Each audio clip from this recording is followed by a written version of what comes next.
Salve, salve, meus jovens padawans e pequenos gafanhotos. Então, como prometido no último vídeo, vamos dar início ao nosso cursinho de M5 Stick C+2, certo? Esse dispositivo que pesa apenas 17 gramas e cabe na palma da minha mão. Ele tem muito a oferecer, tá, gente? Hoje vai ser uma aula mais conceitual, se tratando um pouco mais sobre o hardware e o que esse garotão aqui tem a oferecer pra gente, tá? E também o porquê que eu considero ele ou um substituto ou então até mesmo uma alternativa mais barata para o Flipper Zero. Gente, se vocês ficaram curiosos, antes da gente continuar o vídeo, eu queria pedir encarecidamente para vocês deixarem o like, né, daquele like maroto para fortalecer, se inscrever no canal, ativar o sininho e deixar aquele comentário para estar dando aquela fortalecida. E também temos as nossas redes sociais aqui na descrição para vocês estarem seguindo e acompanhando nossos trampos nas outras redes, certo? Então, largando de enrolação, vamos nessa! Então, meus caros, por se tratar de uma aula mais teórica, hoje a gente vai estar dando nossa aula aqui com base num slide que eu elaborei para vocês aqui no PowerPoint, certo?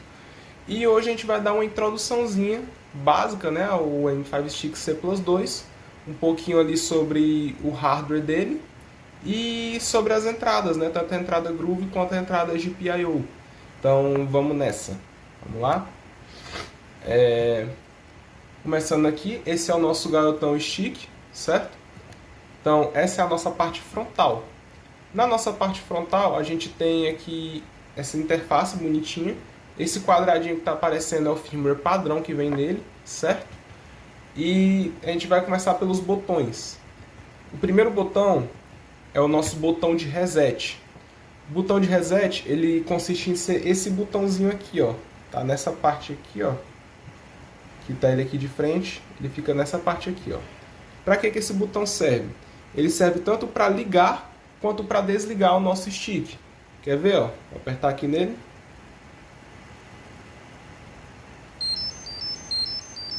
Ele ligou. Então é basicamente para isso que ele serve. Aí ligou, eu quero desligar, aperta e seguro por uns segundinhos e ele desliga. Então é basicamente para isso que ele serve.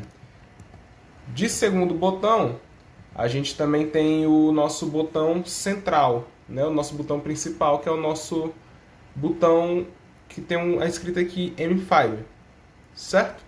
O nosso botão M5, ele vai servir basicamente como uma tecla Enter no computador convencional. Ele vai servir para você confirmar alguma ação. Por exemplo, navegando aqui entre o firmware, o que eu poderia fazer? Eu vou aqui navegando entre as opções, e navegando entre as opções eu aperto aqui, na hora que eu apertar ele confirma, ou ele executa uma ação. Mais pra frente, quando a gente for tratar de firmwares, eu vou trabalhar mais na questão dos botões, mostrando para vocês na prática 100%, ok? Então, continuando. Por último, na parte frontal, a gente tem esse outro botãozinho aqui, ó. Fica nessa parte aqui, temos esse outro botãozinho. Esse botãozinho é o nosso botão de navegação, porque geralmente é ele que a gente utiliza para estar navegando entre as opções que o firmware te oferece, certo? Então é basicamente para isso que ele serve. Esses são os três botões principais que a gente vai ter aqui na nossa parte frontal do stick, certo? Então agora a gente vai para a parte traseira. Na parte traseira a gente tem os componentes mais importantes, que por exemplo é as nossas entradas de PIO. Nossas entradas de PIO são essas aqui, ó. Elas são aqui indicadas por esses buraquinhos pretos. E elas vão servir basicamente para você conectar jumpers. Para você conectar alguns módulos extras. O que são jumpers? Jumpers são basicamente essas coisinhas aqui, ó. Esses fiozinhos. Os mesmos usados no Arduino, por exemplo. No meu caso aqui eu estava conectando esse módulo CC1101 no stick. Mas eu tive que desconectar para mostrar ele cruzinho aqui para vocês, sem nada conectado. Então é isso, essas são as entradas de PIO e essas são as funções delas. A gente tem tanto a nossa entrada GND, que é a entrada que dá a entrada de poder, né, por assim dizer. Temos dois pinos 5 volts, um de saída e o outro de entrada. A gente também tem um botãozinho, o pininho 3V3, que serve para justamente conectar em 3 volts, 3.3, certo? Então essas são nossas entradas de PIO. Aqui no meio a gente tem um ímã. Por que a gente tem um ímã? Para, por exemplo, você conseguir fazer isso aqui. Aqui, ó. grudei. É basicamente isso. A gente tem um imãzinho aqui, que é muito útil para grudar em superfícies metálicas, e você não tem que ficar segurando ele na mão o tempo todo. Eu acho útil, pelo menos. E por último, mas não menos importante, para finalizar a nossa parte traseira, a entrada groove. A entrada groove, ela serve para conectar basicamente os nossos cabos groove. Geralmente quando a gente compra um módulo da própria M5 Stack, ele já vem aqui uma entrada groove já apropriada para você, né, conectar o módulo. Só que atualmente a gente consegue burlar isso utilizando apenas jumpers como esses aqui, ó, jumpers, cadê aqui? Como jumpers fêmea-fêmea. Então dá para conectar esse fêmeazinha num pininho da entrada groove e conectar em alguma parte do módulo. Posteriormente vocês também vão conhecer os módulos, então é isso. Indo agora para as nossos módulos que existem dentro do nosso stick C+2. Em resumo, ele se trata basicamente de um ESP32 cheio de módulos dentro. Então ele tem um microcontrolador central que é o nosso ESP32 Pico V3. Ele tem uma base que suporta tanto Wi-Fi quanto Bluetooth. Então é basicamente o ESP32. Tem ali seu módulo Bluetooth e seu módulo Wi-Fi para fazer testes, até trabalhar em IoT e automação. A gente tem o IMU de 6 eixos integrados, que é basicamente um giroscópio mais moderno. Então ele vai conseguir detectar essa parte de giroscópio. Tanto é que no firmware inicial ele tem esse giroscópiozinho que você pode estar brincando com ele ali na hora, certo? Um transmissor de infravermelho, que um transmissor de infravermelho é basicamente o quê? É o que vai te possibilitar, por exemplo, desligar uma televisão. Ou então, posteriormente, quando eu for mostrar o portal hack para vocês, vocês conseguem copiar o sinal de infravermelho e replicar. Como, por exemplo, um comando de ligar e desligar de um controle remoto de uma televisão ou até uma central de ar, certo? Um microfone, então ele também reconhece áudio, tá? É um diferencial dele muito bom. Um módulo RTC. RTC, para quem não conhece, é o Real Time Clock. O Real Time Clock, ele basicamente é um módulo de relógio. Então ele vai conseguir te dar horário. Você consegue configurar um relógio bonitinho aqui para usar ele como um relógio no pulso, se você quiser. Não faça isso porque é muito esquisitice, tá bom? Também dá para configurar automações baseadas no horário, como por exemplo executar uma ação de acordo com um alarme pré-definido, certo? Então é basicamente para isso que ele serve.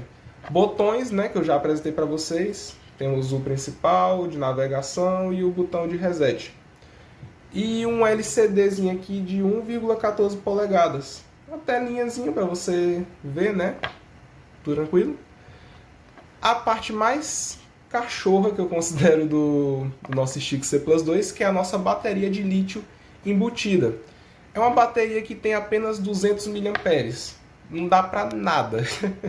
O que eu recomendo para vocês é andar sempre com power bank, ou então faça que nem eu fiz, compra um módulozinho conversor de tipo C para USB e utiliza o seu stick C+2 como power bank, o seu celular como power bank no caso, mil perdões. Um socket extensível, uma campainha passiva integrada, um módulo buzzer, né, que é aquele mesmo do Arduino, para quem já tem familiaridade. Ele é vestível, né? Então, como eu falei anteriormente, você pode usar ele como relógio. E tem toda a parede aqui montada, né? Uma estrutura para brigar ele, feita de plástico. Mas é um plástico bem resistente, certo? E ele é compatível com desenvolvimento multiplataforma.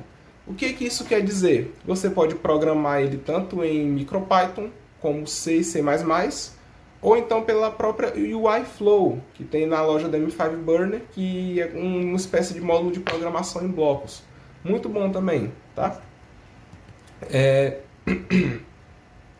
gente também tem, né, as nossas aplicações, onde ele pode ser aplicado. Ele pode ser aplicado tanto na internet das coisas, né? Você pode utilizar ele como um módulo IoT, até porque ele é um ESP32, cheio de módulo para facilitar a tua vida. Você pode usar ele como dispositivo vestível, mas fica muito feio. Principalmente aqueles que quando a gente compra ele às vezes vem com um negocinho aqui para você usar como relógio. Fica parecendo aqueles relógios de criança, não recomendo. No hardware hacking, que vai ser o foco do nosso cursinho de M5 Stick C++, e criação DIY, que é Do It Yourself, né, do inglês, que é faça você mesmo. Então é isso, meu povo. Essa foi a nossa parte teórica de hoje. E por último que eu fiquei devendo, né, que foi a questão de a diferença do nosso Stick C++ para o Flipper Zero. O nosso Stick C++, ele é mais barato, custando aqui cerca de R$ 130,75, como mostra aqui no AliExpress, né? Se você for comprar os módulos extras, ainda assim vai sair mais barato do que um Flipper. Vai sair por menos da metade do preço, para vocês terem uma noção, certo? Então ele é bem adaptável, ele tem as suas entradas de PIO para você conectar módulos extras. Então, cara, é um dispositivo perfeito, né, para quem está iniciando na área. O único defeito que eu considero dele é só essa bateria cachorra que ele tem, de 200 mAh, que chega a durar ali menos de 15 minutos ligado. Mas fora isso, é perfeito. Eu amo esse negocinho aqui, para mim, da minha coleção, um dos meus favoritos. Então é isso, gente. Se vocês gostaram, né, novamente quero pedir para vocês deixarem um like, se inscrever, comentar bastante aqui. Então é isso, gente. Até o próximo vídeo. Falou!